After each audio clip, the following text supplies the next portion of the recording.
Hai, saya Sumayanti. Di video kali ini saya akan menjelaskan website OpenVPN. OpenVPN adalah perangkat lunak komersial open source yang mengimplementasikan teknik jaringan pribadi virtual VPN untuk membuat koneksi point-to-point atau situs ke situs yang aman dalam konfigurasi yang dirutekan atau dijembatani dalam fasilitas akses jarak jauh.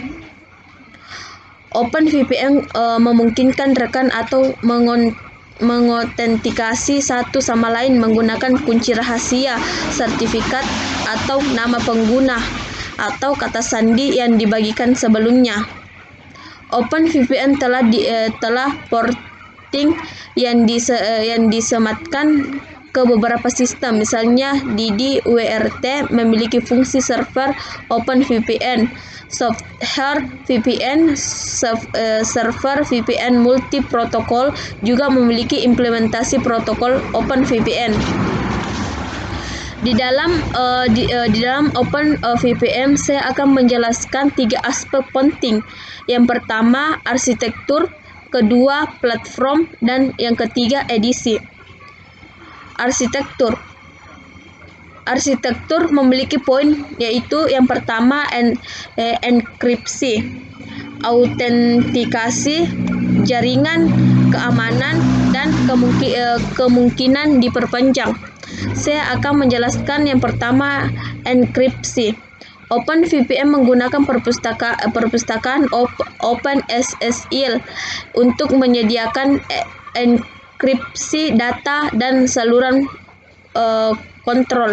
Ini memungkinkan OpenSSL melakukan semua pekerjaan enskripsi dan autentikasi. Memungkinkan OpenVPN untuk menggunakan semua shipper yang tersedia dalam paket OpenSSL. Kedua, autentikasi. OpenVPN memiliki beberapa cara untuk mengotentikasi rekan satu sama lain. OpenVPN menawarkan kunci yang dibagikan sebelumnya, beberapa sertifikat, dan autentikasi berbagai nama pengguna atau kata sandi. Kunci rahasia Preshard adalah yang termudah dan berbasis sertifikat adalah yang paling kuat dan kaya fitur.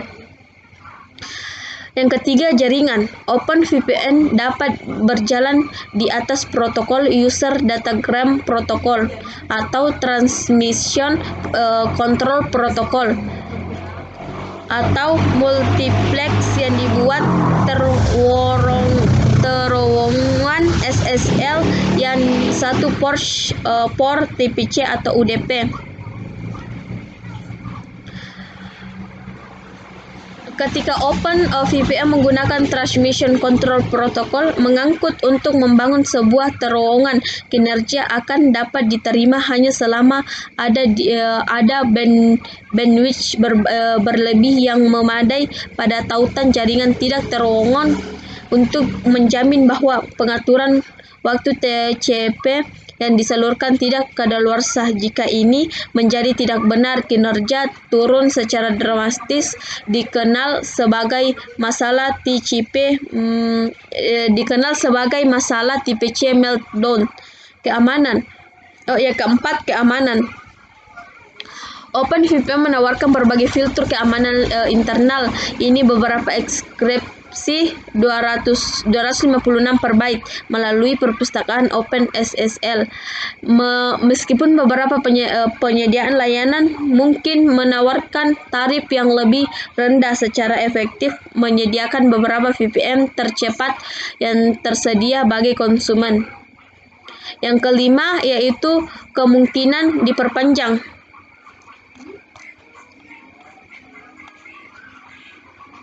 OpenVPN dapat diperluas dengan plugin atau skrip pihak ketiga yang dapat dipanggil pada titik masuk yang ditentukan.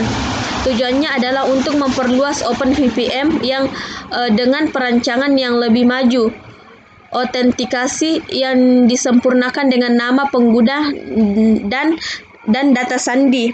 dan kata sandi, perbaruan firewall dinamis, integrasi radius, dan sebagainya.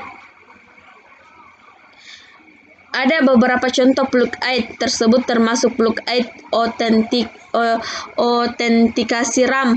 Beberapa plug-in pihak ketiga juga ada untuk mengautentikasi terhadap LDAP atau database SQL seperti SQLite dan MySQL.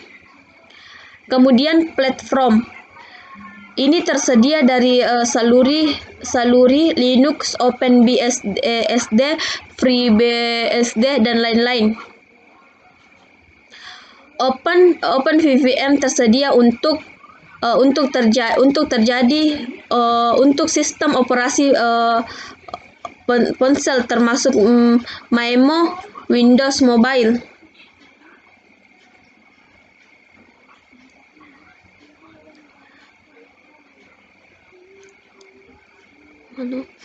Itu tidak compatible dengan beberapa OS ponsel termasuk Plum OS. Ini bukan VPN berbasis web yang ditampilkan sebagai halaman web seperti Citrix atau terminal Switch Web Access. Saluran paket dari satu binar untuk koneksi klien dan server, file konfigurasi opsional, dan satu atau beberapa file kunci tergantung pada metode autentikasi yang digunakan. Implementasi firmware. OpenVPN telah diintegrasikan ke dalam beberapa paket firmware router yang memungkinkan pengguna untuk menjalankan OpenVPN dalam mode klien atau server dari root jaringan mereka. Ini adalah paket firmware terkenal dengan integrasi OpenVPN meliputi yang pertama DDWR, Gargly, OpenWrt, OpenSSH, pfSSH, dan Tomat.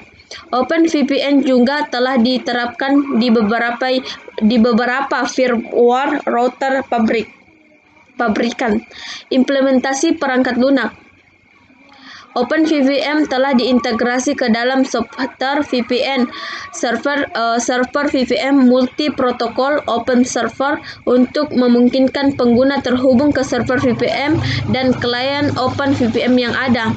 OpenVPN juga terintegrasi ke dalam FiOS, sebuah OS routing open source yang bercabang dari router software Viyata. Kemudian edisi. OpenVPN terdiri dalam dua versi. Yang pertama, OpenVPN Community Education yang merupakan open source dan versi gratis. Kedua, OpenVPN Access Server atau OpenVPN AS didasarkan pada edisi komunikasi tetapi menyediakan fitur berbayar dan eksklusif tambahan seperti integrasi LDAP, server SMB, manajemen web UI, dan menyediakan satu set alat instalasi dan konfigurasi yang dilaporkan untuk menyederhanakan penyebaran cepat dari solusi akses jarak jauh VPN. Edisi akses secara server sangat bergantung pada IP tables untuk loading balancing dan belum pernah tersedia di Windows. Karena alasan ini, versi ini juga dapat secara dinamis membuat installer klien yang menyertai profil klien untuk menghubungkan ke intensik server akses tertentu. Namun pengguna tidak perlu memiliki klien akses server untuk dapat terhubung ke instansi server. Akses klien dari edisi komunitas OpenVPN dapat digunakan. Nah, ini adalah penjelasan saya tentang website OpenVPN. Sekian dan terima kasih.